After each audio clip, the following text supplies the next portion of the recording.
Welcome to Overcomers International Fellowship. We are a bridge to the future for men that are struggling with all sorts of different issues, physical issues, mental health issues, traumatic brain injuries. They might be struggling with corrections issues, housing issues. And we are a licensed board and lodge facility in St. Cloud. We have 42 residents. We also have a facility in Wilmer, Minnesota. We call that our Timothy and Matthew House, where we house 12 guys, 2 houses side by side.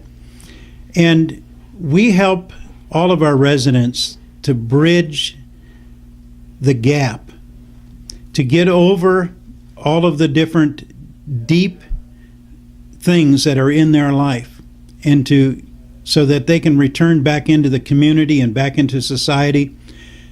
We help them with their med management. Well, first of all, safe, sober housing and stable housing, and that housing is funded by group residential housing through GRH. We have 25 beds here in St. Cloud. And then we also provide some transitional housing for people that have got an income and rep payee services in place and are going to school, or they're transitioning back into the community. And we also have a 5-bed unit for the Department of Corrections intensive supervised release. So we work with the men, we mentor them, we help them get back into the community by going through all of their aftercare programs.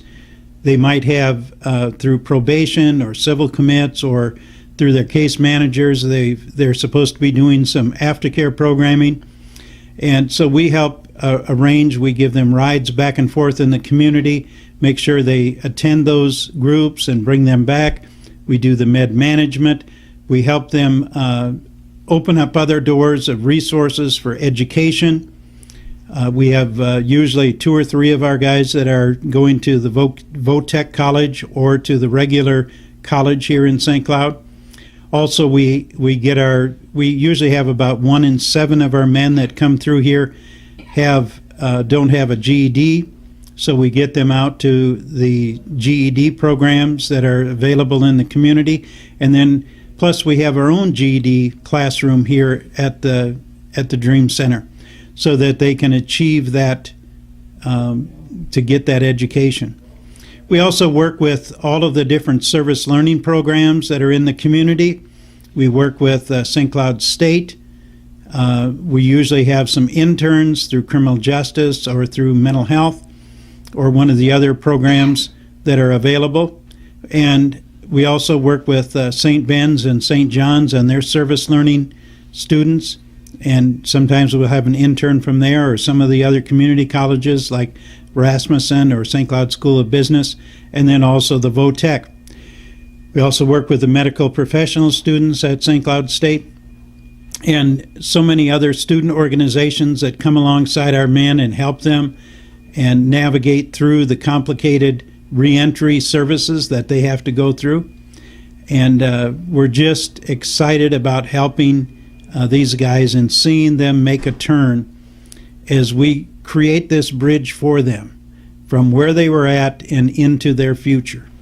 So we're seeing some great success. We've been doing this since 1995. We did homeless shelter stuff for 11 years in a 4-building complex. In our main building is 529 16th Avenue North. We call that the Dream Center building over there. And that's where we have our main offices, our administration. We do most of our programming over there. And we house many of the younger men there. All of the rooms are upstairs. There's 14 rooms up there.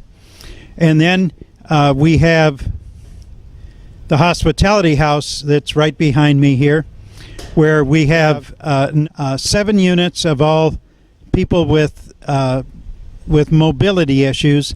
They might have had back injuries, knee replacements, different chronic lung problems, different things like that. They can't do any steps. So we house them in our bottom floor. That's all GRH housing. And then upstairs in the hospitality house here, we split that the upstairs into our Department of Corrections contract with the intensive supervised release program. We have 5 beds there. And then we have our transitional housing. We have another 5-bed unit there that those guys are self-pay. Most of them are on Social Security and have rep payee services. And they're usually going to school or they're working part-time, plus really working a program of action, staying sober, and have been with us quite a while and have really proved themselves. And they'll be transitioning from there out into permanent housing. So we have one of the other housing units that we have. We try to do specific housing. We have the young people at the Dream Center, Hospitality House. We have mobility issues, transitional housing, Department of Corrections. And then we have a housing unit we call the Caleb House, and that's right behind me here. That's a 6-bedroom unit, and that's set up for the people that have chronic and persistent mental illness. Most of them have schizophrenia and are going to be needing services for a long time. And it's a nice quiet place for them to be. Most of them have social workers and work with their arms workers and work with the other mental health professionals in the community. And it's a very wonderful, stable program for them to be in and for them to become successful. Usually they're going to be there for a pretty long time until they get an arms worker, and then we eventually find them some supportive housing out in the community. We just added one more housing unit into our resources here in St. Cloud, and this is the new Joshua House. The Joshua House is set up as a 4-bedroom for a specific population for traumatic brain injury. There seems to be such a real need for those services and for that specific population that have been struggling for years with either undiagnosed TBI, and now they're getting the services they need, and we can provide the resources and the staffing and getting them out to programming and working with all of the other mental health and the TBI specialists in the community.